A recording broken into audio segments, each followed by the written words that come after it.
En el ajetreo de nuestros días, a veces olvidamos que el cielo nos habla a través de ejemplos concretos.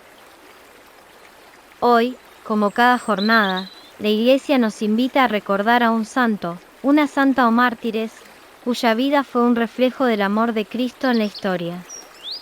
Una existencia que, lejos de ser solo un recuerdo, se convierte en luz para nuestros propios desafíos.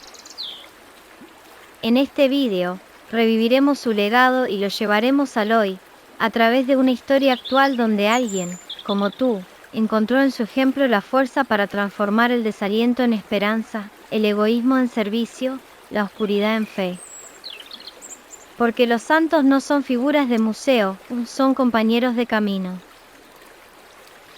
Que esta narración sea para ti un impulso hacia lo alto.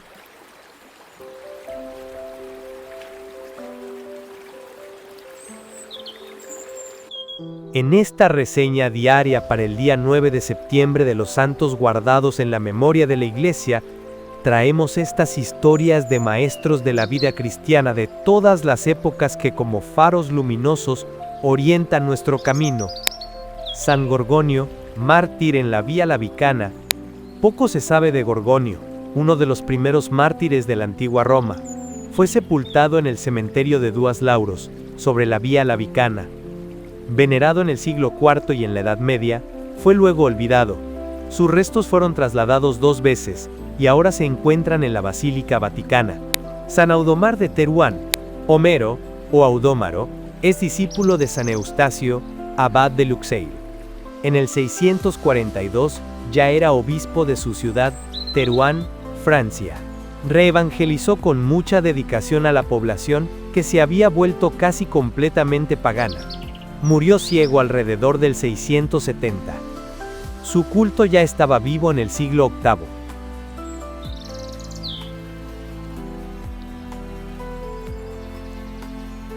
Beato Pedro Bonhomme. En 1803 nace Pedro Bonhomme en Gramat, en el hogar de un artesano, armero.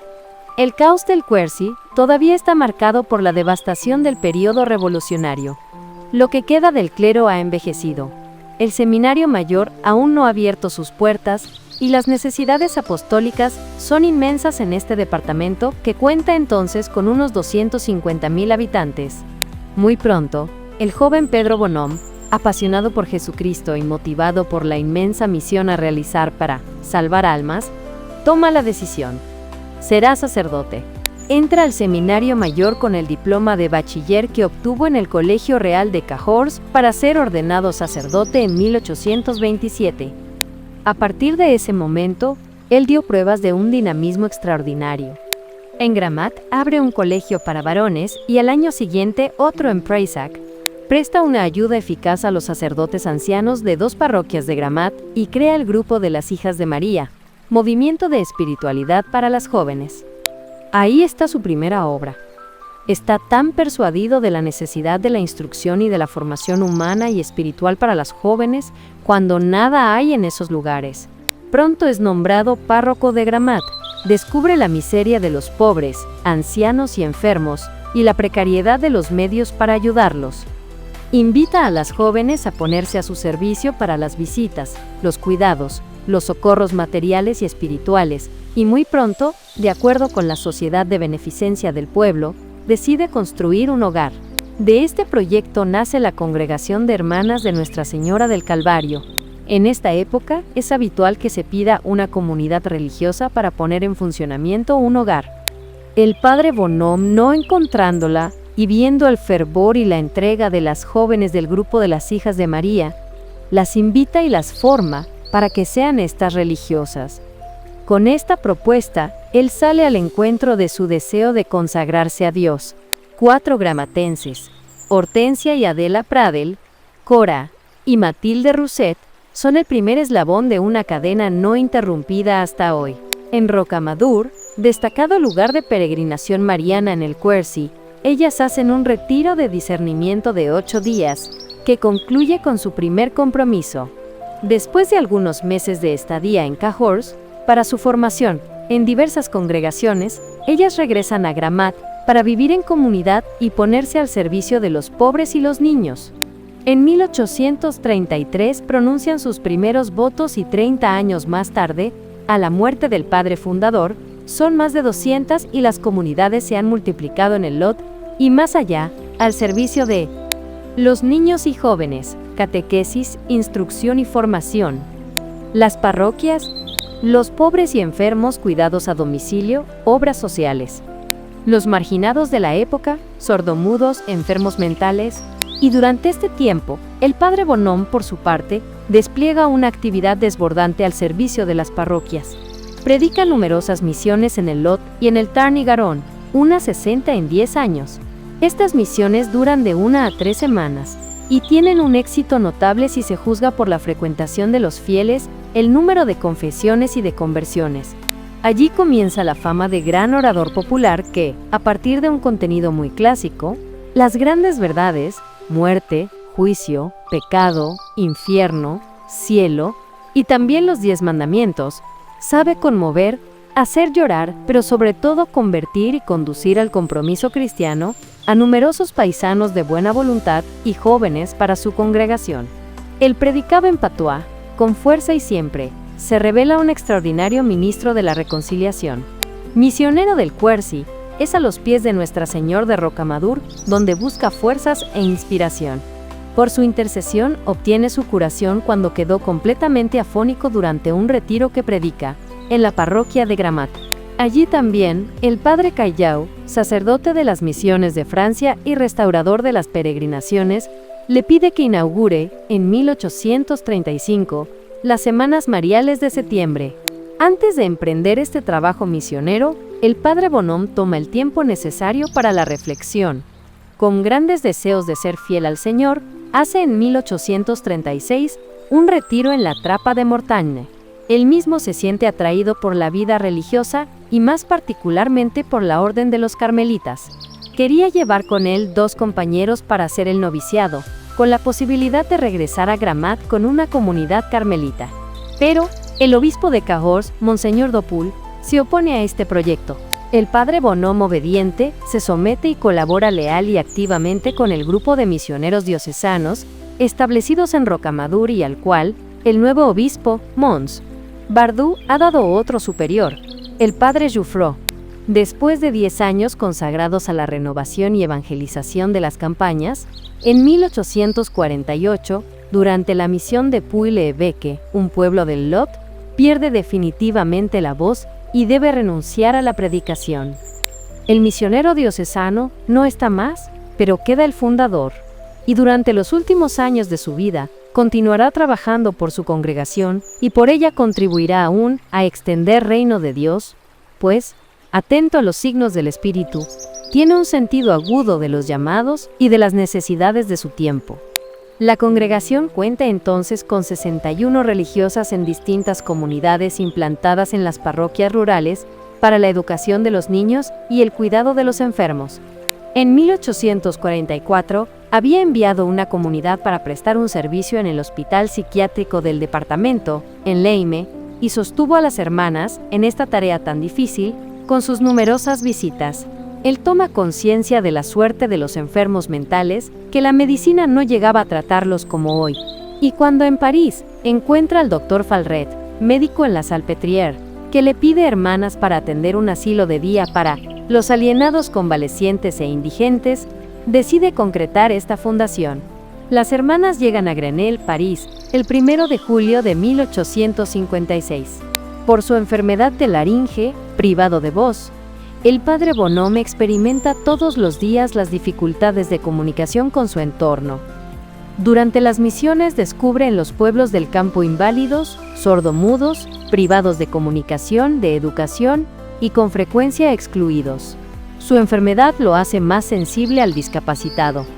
Desea hacer alguna cosa por ellos, quiere ante todo hacerles oír, para que sean accesibles a la palabra, para hacerles conocer el amor de Dios. En octubre de 1854 abre la primera escuela para sordos en Marignhac-Lentour, Lot, y en 1856 envía hermanas a París, calle de Postes, para fundar un asilo para sordomudos, a pedido del padre Lambert, capellán del Instituto Imperial de Sordos. Durante este último periodo de su vida, el padre Bonhomme trabaja en la redacción de la regla del instituto, que ha puesto bajo la protección de Nuestra Señora del Calvario, dándole a María al pie de la cruz por madre y modelo. Hace preceder el texto de las Constituciones por un comentario de las Bienaventuranzas. Él mismo ha fundado su vida sobre el Evangelio y escribe: «Mi modelo será Jesucristo y uno se complace en parecerse a quien ama». Este apasionado por Jesucristo sufre la prueba de la persecución en su ciudad natal, donde no le evitan ni críticas, ni calumnias, ni burlas durante los primeros años de su ministerio. Este sufrimiento lo marca profundamente. El que es muy sensible, delicado en la amistad y compasivo en las penas. Está en comunión con la pasión de Cristo que celebra con el Vía Crucis. En el curso de sus misiones, lo hizo erigir por decenas en las iglesias parroquiales. Su confianza filial a María lo conduce frecuentemente como peregrino sobre la ruta de Rocamadour, el rosario en mano. Mi apoyo, mi todo junto a Dios, eres tú, Santa Virgen María. Pongo mi salvación entre tus manos. Tal es su oración y sin dudas la del último encuentro en ese santuario mariano, donde 3 días antes de su muerte fue a pie. La tarde del 9 de septiembre de 1861 es para él la hora del encuentro con aquel a quien dio toda su vida. Bienaventurado Padre Bonhomme, testigo de Jesucristo.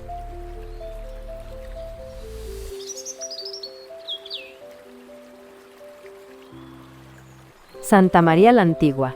La imagen de la Santísima Virgen María se encontraba en una capilla lateral de la Catedral de Sevilla, España. Esta catedral fue reconstruida en el siglo XIV, pero se conservó solamente la pared en donde estaba la imagen y se le llamó Santa María de la Antigua. En honor a esta advocación, Enciso y Balboa fundaron en 1510 la ciudad de Santa María de la Antigua del Darién, cumpliendo una promesa, pues ganaron la batalla, y dedicaron a Santa María la Antigua la casa del cacique Sémaco. Esta fue la primera capilla dedicada a la Virgen María en tierra firme. La ciudad de la Santa María de la Antigua fue sede de la primera diócesis en tierra firme, creada por el Papa León X con bula del 9 de septiembre de 1513. En 1524 el segundo obispo Fray Vicente Peraza traslada la sede de esta diócesis a la recién fundada ciudad de Panamá.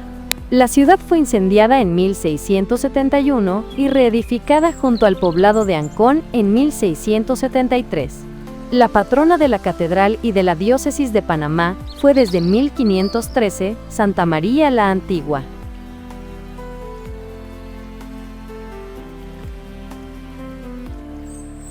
Santa María de la Cabeza, viuda. María de la Cabeza nació en Madrid o no lejos de esta localidad. Sus padres, piadosos y honestos, pertenecían al grupo de los llamados mozárabes. Fue esposa de San Isidro Labrador. No es fácil decir con qué santidad y trabajos llevó su vida de mujer casada. Sus ocupaciones eran arreglar la casa, limpiarla, guisar la comida, hacer el pan con sus propias manos, todo tan sencillo que lo único que brillaba en su vida eran la humildad, la paciencia, la devoción, la austeridad y otras virtudes, con las cuales era rica a los ojos de Dios. Con su marido era muy servicial y atenta. Vivían tan unidos como si fueran dos en una sola carne, un solo corazón y un alma única. Le ayudaba en los quehaceres rústicos, en trabajar las hortalizas y en hacer pozos no menos que en el oficio de la caridad, sin abandonar nunca su continua oración. Como ambos esposos no tenían mayor ilusión que llevar una vida pura y fervorosamente dedicada a Dios, un día se pusieron de acuerdo para separarse, después de criar su único hijo, quedándose él en Madrid y ella marchándose a una ermita situada en un lugar próximo al río Jarama. Su nuevo género de vida solitaria, casi celeste, consistía en obsequiar a la Virgen, hacer largas y profundas meditaciones, teniendo a Dios como maestro, limpiar la suciedad de la capilla, adornar los altares, pedir por los pueblos vecinos ayuda para cuidar la lámpara, y otros menesteres. Estando entregada a esta clase de vida piadosa, unos hombres enemigos, sembradores de cizaña en aquel campo tan limpio de malas hierbas, comunicaron a Isidro que hacía mala vida con los pastores. El santo varón, buen conocedor de la fidelidad y del pudor de su esposa, rechazó a los delatores como agentes del diablo. De todos modos quiso saber de dónde habían sacado aquellas especulaciones. La siguió los pasos uno de tantos días. Con sus propios ojos vio que su mujer, como de costumbre, con la mayor naturalidad, se acercó al río, que, aquel día, bajaba lleno de agua, por las lluvias abundantes caídas, y con mucho ímpetu extendió su mantilla sobre la corriente, y como si fuera una barquilla, pasó tranquilamente a la otra orilla, sin dificultad alguna. Con la contemplación directa de esta escena, repetida en otros días, el honor de esta mujer continuó intacto ante su marido y ante los vecinos de la comarca. En los últimos años de su vida, regresó a Madrid, y de nuevo empezó a vivir con la admirable vida santa de antes. Después de morir su marido, volvió a su querida casa de la Virgen, como si fuera una ciudad bien defendida por Dios. En este lugar murió, llena de años y méritos. Fue enterrada piadosa y religiosamente en la misma ermita, en un lugar especialmente escogido por miedo a una posible profanación de los sarracenos. Cuando estos fueron expulsados a sus tierras africanas, vigente todavía el ejemplo de la vida santa de esta mujer, fueron localizados sus restos gracias a una inspiración del cielo. Al sacarlos, todos advirtieron un olor especialmente agradable, nunca percibido. Hoy sus restos se veneran en Madrid. Muchos aseguran que hace incontables milagros, principalmente curaciones repentinas de dolores de cabeza. Todas esas circunstancias, examinadas por jueces apostólicos, hicieron que Inocencio XII aprobara su culto inmemorial, y que últimamente Benedicto XIV le concediera misa y oficio propio, asignando la fiesta para un día de mayo en Madrid y en toda la diócesis toledana. San Pedro Claver nació en Verdú, España, el 26 de junio de 1580. Pedro Claver y Juana Corberó, campesinos catalanes, tuvieron 6 hijos, pero solo sobrevivieron Juan, el mayor, y los 2 más pequeños, Pedro e Isabel. El padre apenas podía afirmar su nombre, pero era un hombre trabajador y buen cristiano. La infancia de Pedro quedó oculta para la historia como la de tantos santos, incluso la de nuestro Señor. Trabajaba en el campo con su familia. Pedro se graduó de la Universidad de Barcelona. A los 19 años decide ser jesuita e ingresa en Tarragona. Mientras estudiaba filosofía en Mallorca en 1605 se encuentra con San Alonso Rodríguez, portero del colegio. Fue providencial. San Alonso recibió por inspiración de Dios conocimiento de la futura misión del joven Pedro, y desde entonces no paró de animarlo a ir a evangelizar los territorios españoles en América. Pedro creyó en esta inspiración y con gran fe y el beneplácito de sus superiores, se embarcó hacia la Nueva Granada en 1610. Debía estudiar su teología en Santa Fe de Bogotá. Allí estuvo 2 años, uno en Tunja, y luego es enviado a Cartagena, en lo que hoy es la costa de Colombia. En Cartagena es ordenado sacerdote el 20 de marzo de 1616. Al llegar a América, Pedro encontró la terrible injusticia de la esclavitud institucionalizada que había comenzado ya desde el segundo viaje de Colón, el 12 de enero de 1510, cuando el rey mandó a emplear negros como esclavos. Se trata de una tragedia que envolvió a unos 14 millones de infelices seres humanos. 1 millón de ellos pasaron por Cartagena. Los esclavos venían en su mayoría de Guinea, del Congo y de Angola. Los jefes de algunas tribus de esas tierras vendían a sus súbditos y sus prisioneros. En América los usaban en todo tipo de trabajo forzado: agricultura, minas, construcción. Cartagena, por ser lugar estratégico en la ruta de las flotas españolas, se convirtió en el principal centro del comercio de esclavos en el Nuevo Mundo. 1000 esclavos desembarcaban cada mes.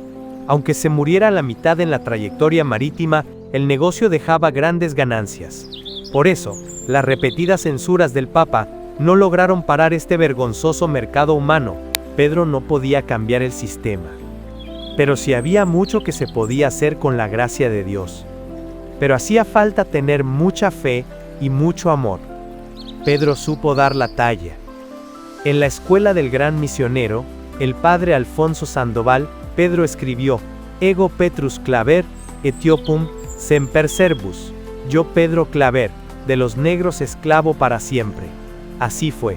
San Pedro no se limitó a quejarse de las injusticias o a lamentarse de los tiempos en que vivía. Supo ser santo en aquella situación y dejarse usar por Jesucristo plenamente para su obra de misericordia. En Cartagena, durante 40 años de intensa labor misionera, se convirtió en apóstol de los esclavos negros. Entre tantos cristianos acomodados a los tiempos, él supo ser luz y sal, supo hacer constar para la historia lo que es posible para Dios en un alma que tiene fe. A pesar de su timidez, la cual tuvo que vencer, se convirtió en un organizador ingenioso y valiente. Cada mes, cuando se anunciaba la llegada del barco esclavista, el padre Claver salía a visitarlos llevándoles comida. Los negros se encontraban abarrotados en la parte inferior del barco en condiciones inhumanas. Llegaban en muy malas condiciones, víctimas de la brutalidad del trato, la mala alimentación, del sufrimiento y del miedo. Claver atendía a cada uno y los cuidaba con exquisita amabilidad. Así les hacía ver que él era su defensor y padre. En la mañana del 9 de septiembre de 1654, después de haber contemplado a Jesús y a la Santísima Virgen, con gran paz se fue al cielo. Beatificado el 16 de julio de 1850 por Pío IX, canonizado el 15 de enero de 1888 por León XIII junto con Alfonso Rodríguez. El 7 de julio de 1896 fue proclamado patrón especial de todas las misiones católicas entre los negros. El Papa Juan Pablo II rezó ante los restos mortales de San Pedro Claver, en la iglesia de los jesuitas en Cartagena el 6 de julio de 1986.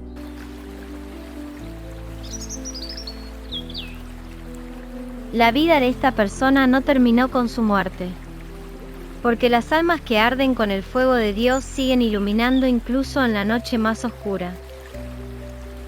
Hoy, siglos después, su historia resuena en lugares que él o ella nunca conoció, en el apartamento de una madre soltera, en la oficina de un empleado desesperanzado, en el corazón de un joven que duda. ¿Cómo sería encontrarse con esa virtud justo cuando todo parece derrumbarse? Prepárate para conocer a los protagonistas del siguiente relato, alguien como tú, que un día descubrió que los santos no son estatuas, son espejos. Gracias por suscribirte al canal Relatos y Biblia. Este es el momento para regalarnos un like.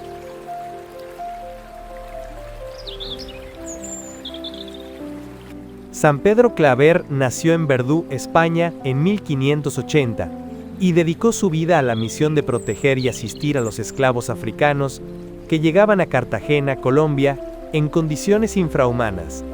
Poco después de ordenarse sacerdote en 1616, abrazó con profunda fe una tarea que transformó su vida en una obra incansable de amor y misericordia, enfrentando el horror de la esclavitud con valentía y humildad. Su legado espiritual es un testimonio de entrega total a los más necesitados, mostrando que la fe se traduce en acción compasiva y justicia verdadera. En una ciudad moderna, agitada y llena de contrastes, vivía Lucía, una joven trabajadora social, en un barrio marginal donde la pobreza, la exclusión y la injusticia parecían perpetuarse sin fin. Antes del evento que cambiaría su vida, Lucía caminaba entre calles quebradas, sintiendo en cada paso un peso creciente en su pecho, como si sus manos ataran ese dolor sin poderse soltar. La frustración y la impotencia le hacían cuestionar si lo que hacía realmente podía transformar algo en un mundo que ignoraba las voces más débiles. Su ánimo oscilaba entre la resignación y la tristeza, con un corazón que clamaba por esperanza y sentido. Una tarde, al cuidar a un niño víctima de la violencia, escuchó en la radio una homilía sobre San Pedro Claver, el esclavo de los esclavos. Las palabras del sacerdote resonaron en ella, llenas de una fuerza espiritual que quebraba las cadenas invisibles del desaliento. Se imaginó a aquel hombre, recorriendo las bodegas de los barcos, llevando consuelo y dignidad a quienes solo hallaban sufrimiento. ¿Cómo alguien pudo ser luz en un lugar tan oscuro?, se preguntó con asombro. Fue el punto de quiebre, la semilla que empezó a germinar en su espíritu fatigado. El diálogo interior de Lucía se enredaba en emociones y dudas profundas. ¿Estoy haciendo suficiente? ¿Puedo realmente marcar la diferencia? ¿Cómo enfrentar tanta injusticia sin quebrarme? Pero cada pensamiento de duda era enfrentado con la imagen amorosa y valiente de Pedro Claver, alguien que no se atemorizó ante la realidad brutal, sino que la abrazó con fe para sanarla con actos de amor concreto. Así, lentamente, el dolor se iba transformando en propósito y la tristeza en fuego sagrado. Si él pudo ser el esclavo de los esclavos, se dijo, yo también puedo servir a mi gente con humildad y valentía. Inspirada, Lucía decidió ir más allá del trabajo rutinario. Organizó grupos comunitarios, habló con autoridades y acompañó a las familias con un compromiso renovado. Cada vez que sentía el cansancio de volverla a la desesperanza, evocaba aquella frase de Pedro Claver: Ego Petrus Claver, Etiopum semper servus. Su vida se convirtió en un servicio escrupuloso, suave como la brisa, y firme como un faro encendido en la tormenta. Las pequeñas victorias se hicieron grandes, los corazones rotos empezaron a sanar, y la esperanza floreció donde antes solo había sombras. Hoy, el testimonio de Lucía nos recuerda que las virtudes de San Pedro Claver, su implacable amor, su compasión sin límites, y su entrega humilde, pueden inspirar a cada uno a enfrentarse a las injusticias cotidianas con la llama de la fe y la fuerza del corazón. Cuando la realidad golpee con dureza, que su ejemplo nos impulse a seguir siendo luz y sal en nuestras comunidades, a transformar con ternura el dolor en esperanza y la indiferencia en amor activo. En ese camino, revivimos el legado del santo y sembramos, con cada gesto, un mundo más humano y justo.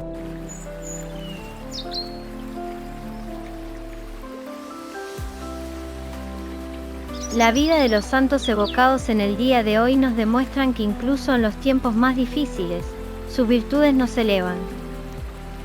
Hoy, tú también puedes ser portador o estandarte de esa misma luz en tu familia, tu trabajo, tu comunidad. ¿Te gustó este video? Dale like, compártelo con quien necesite esta esperanza, y suscríbete para recibir cada día un nuevo ejemplo de santidad en acción. Déjanos en los comentarios cómo el ejemplo del santo evocado ha tocado tu vida. Que ellos intercedan por ti.